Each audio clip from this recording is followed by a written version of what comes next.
മിഴാവും ചേങ്ങലയും അണിയറയിൽ മയക്കം നടിച്ചു കിടക്കുന്നു. നഗേരിന്റെ പെരുമ്പറ മുഴക്കവും ബാങ്കുവിളികളുടെ ആരോഹണ അവരോഹണങ്ങളും മൗനത്തിൽ ഒളിക്കുന്നു. അപ്പോൾ ഇരിങ്ങാലക്കുടയുടെ നീലനഭസിൽ രണഭേരി മുഴങ്ങുകയായി. വരാനിരിക്കുന്ന മത്സരപ്പോറ്റിന്റെ കൊമ്പുവിളി. ജനപക്ഷം 2025. 607 പുരുഷ വോട്ടർമാരും 695 സ്ത്രീ വോട്ടർമാരുമടക്കം 1302 വോട്ടർമാരുള്ള 35-ാം വാർഡായ സിവിൽ സ്റ്റേഷൻ വാർഡ് പട്ടികജാതി ജനറൽ വിഭാഗത്തിനായി സംവരണം ചെയ്തിരിക്കുന്നു.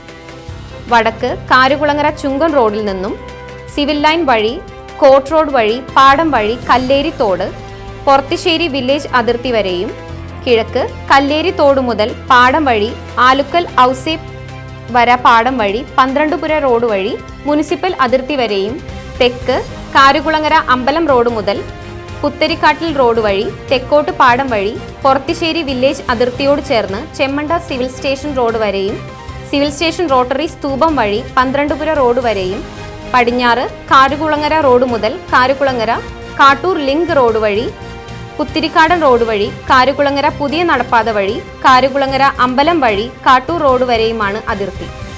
UDF സ്ഥാനാർത്ഥിയായി ബാബു പാലക്കൽ, LDF സ്ഥാനാർത്ഥിയായി MR ലിജിത ടീച്ചർ, NDA സ്ഥാനാർത്ഥിയായി സിജി KS എന്നിവരാണ് ജനവിധി തേടുന്നത്. ഈ വാർഡിനെ കുറിച്ച് നല്ല ഒരു പ്രതീക്ഷയോട് കൂടിയിട്ടും അതിൻ്റെ വികസന കാര്യങ്ങൾക്ക് ഇരിങ്ങാലക്കുട മുനിസിപ്പൽ തലത്തിൽ തന്നെ മൊത്തം വികസന കാര്യങ്ങൾക്ക് വേണ്ടി പ്രവർത്തിക്കാനുള്ള ഇച്ഛാശക്തിയോട് കൂടിയിട്ടാണ് ഞാൻ മത്സര രംഗത്ത് വന്നിട്ടുള്ളത്. ഇവിടുത്തെ പ്രധാന പ്രശ്നമായ കുടിവെള്ള പ്രശ്നം ഇതിന് ഒരു ശാശ്വതമായ പരിഹാരം കാണണമെന്ന് ഞാൻ മനസ്സിലുറപ്പിച്ചിട്ടുണ്ട്. പിന്നെ രാജീവ് ഗാന്ധി സാംസ്കാരിക നിലയം അതിൻ്റെ പദ്ധതി നടപ്പിലാക്കാൻ വൈകുന്നതുണ്ട്. അതിൻ്റെ നടപടിക്രമങ്ങളും പൂർത്തീകരിക്കും. അത് മുനിസിപ്പൽ തലത്തിൽ തന്നെ അതിന് ഒരു എത്രയും പെട്ടെന്ന് അതിനൊരു പരിഹാരം കണ്ടെത്തി ജനങ്ങൾക്ക് ആശ്വാസകരമായ ഒരു നടപടിയിലേക്ക് എത്തണം. വികസനത്തിന് വിഘാതമായി നിൽക്കുകയാണ് ഇവിടുത്തെ പ്രതിപക്ഷ പാർട്ടികളൊക്കെ ഉണ്ടായിട്ടുള്ളത്. ഇനി അതൊരു അങ്ങനെ സംഭവിക്കാതിരിക്കാനുള്ള ഒരു സുസ്ഥിരമായ ഭരണം കൊണ്ടുവരാനുള്ള ഉദ്ദേശത്തോടു കൂടി അതിൻ്റെ ബാക്കിയായിട്ട് ഈ വാർഡിൽ നല്ല ഒരു എന്താ പറയുക സിസ്റ്റം തന്നെ കൊണ്ടുവരണം എന്നാണ് ഉദ്ദേശിക്കുന്നത്.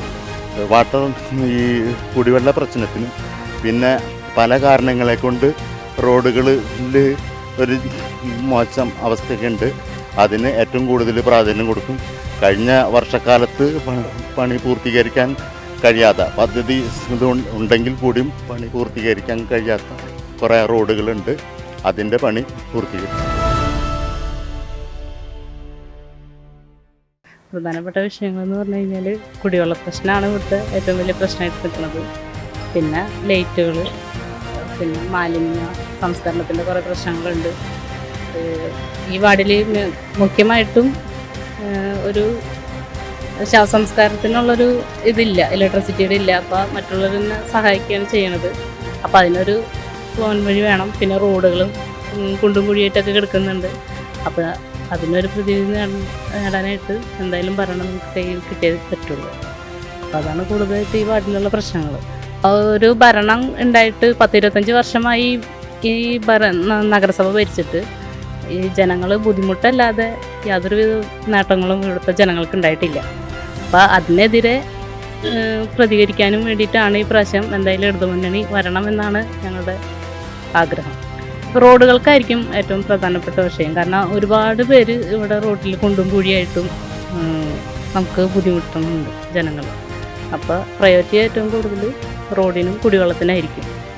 ഇവിടെ കുടിവെള്ളത്തിൻ്റെ പ്രശ്നം ഞങ്ങളുടെ വാർഡിൽ ഒരുപാട് ബുദ്ധിമുട്ട്. 8 ദിവസം 9 ദിവസമൊക്കെ കഴിഞ്ഞിട്ടാണ് വെള്ളം വരുന്നതും അത് ആ വെള്ളം വരുന്നത് തന്നെ അവർക്ക് കിട്ടാൻ പറ്റാത്ത അവസ്ഥയാണ്. അതുകൊണ്ട് അതിനായിരിക്കും കൂടുതലായിട്ട് പ്രയോറിറ്റി കൊടുക്കുന്നത്. ജനങ്ങൾക്ക് വേണ്ടി. കാരണം 25 വർഷക്കാലം ഇരിങ്ങാലക്കുട നഗരസഭ ഭരിച്ച് മുടിച്ചു എന്ന് വേണമെങ്കിൽ പറയാം.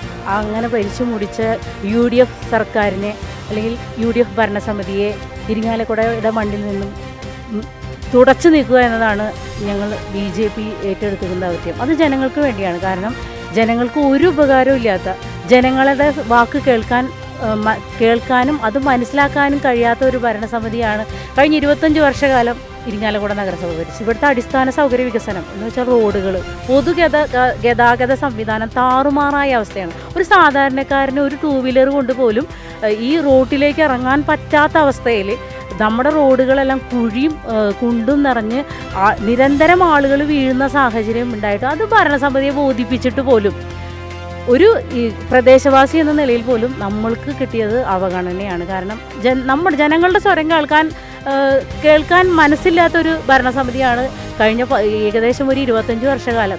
അതിലൊരു 15 വർഷക്കാലം നിരന്തരം വനിതകളാണ് ഇരിങ്ങാലക്കുട നഗരസഭ ഭരിച്ചത്. പക്ഷേ വനിതകളുടെ സ്വരം, ഒരു വനിത പോയി ഒരു പരാതി പെട്ടാൽ അത് കേൾക്കാനുള്ള മാനസികാവസ്ഥ പോലും ആ ചെയർപേഴ്സൻ്റെ കസേരയിലിരിക്കുന്ന വ്യക്തിക്ക് ഉണ്ടായിരുന്നില്ല. മുൻഗണന കൊടുക്കുന്നതും അടിസ്ഥാന സൗകര്യ വികസനത്തിനാണ്. അടിസ്ഥാന സൗകര്യ വികസനം എന്ന് വെച്ചാൽ ഞങ്ങളുടെ റോഡുകൾ, ഞാൻ ഈ 35 വാറിൽ ഞാൻ 2 റൗണ്ട് ഇറങ്ങിയപ്പോഴും കണ്ടത്, കഴിഞ്ഞ 5 വർഷക്കാലം ഇവിടെ ഭരിച്ചിരുന്ന LDFൻ്റെ പ്രതിനിധി അഡ്വക്കേറ്റ് ജിഷ ജോബി ഒന്നും ചെയ്തില്ല എന്ന് വേണമെങ്കിൽ പറയാം. കാരണം അത് അക്കമിട്ട് നമുക്ക് പറയാവുന്നതാണ്. അത് ഓരോ നിരത്തിലേക്ക് ഇറങ്ങുമ്പോഴും ഒരു റോഡിലൂടെ പോലും ടാറിങ് ഇല്ലാത്ത അവസ്ഥ, മുഴുവൻ റോഡുകളും കുണ്ടും കുഴിയാണെന്ന് മാത്രമല്ല മെറ്റൽ മാത്രമാണ് പൊന്തി നിൽക്കുന്നത്. ടാറിൻ്റെ ഒരു അംശം പോലെ ഒരു റോഡിലില്ല. അപ്പോൾ തീർച്ചയായിട്ടും അവർക്ക് പൂർത്തീകരിക്കാതെ ജനങ്ങൾക്ക് 5 വർഷക്കാലം ഞാൻ നിരന്തരം വാർഡ് സഭകളിൽ ഉന്നയിച്ച വിഷയമാണ് അടിസ്ഥാന സൗകര്യ വികസനത്തിന് ഫണ്ട് വിലയിരുത്തണം, സമയബന്ധിതമായി പൂർത്തിയാക്കണം.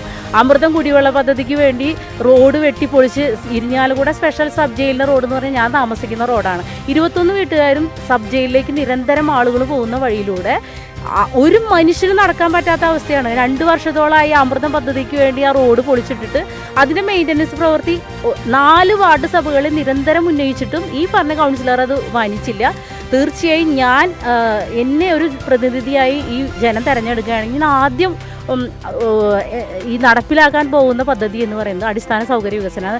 റോഡുകളെ നല്ല ഹൈടെക് റോഡുകൾ, ഞങ്ങൾ പ്രത്യേകം പറയുകയാണ്, ഹൈടെക് റോഡാക്കുക എന്നുള്ളതാണ് ഭാരതീയ ജനതാ പാർട്ടി മുന്നോട്ട് വയ്ക്കുന്നത്. അതുപോലെ തന്നെയാണ് സാമൂഹ്യ സുരക്ഷാ പെൻഷൻ.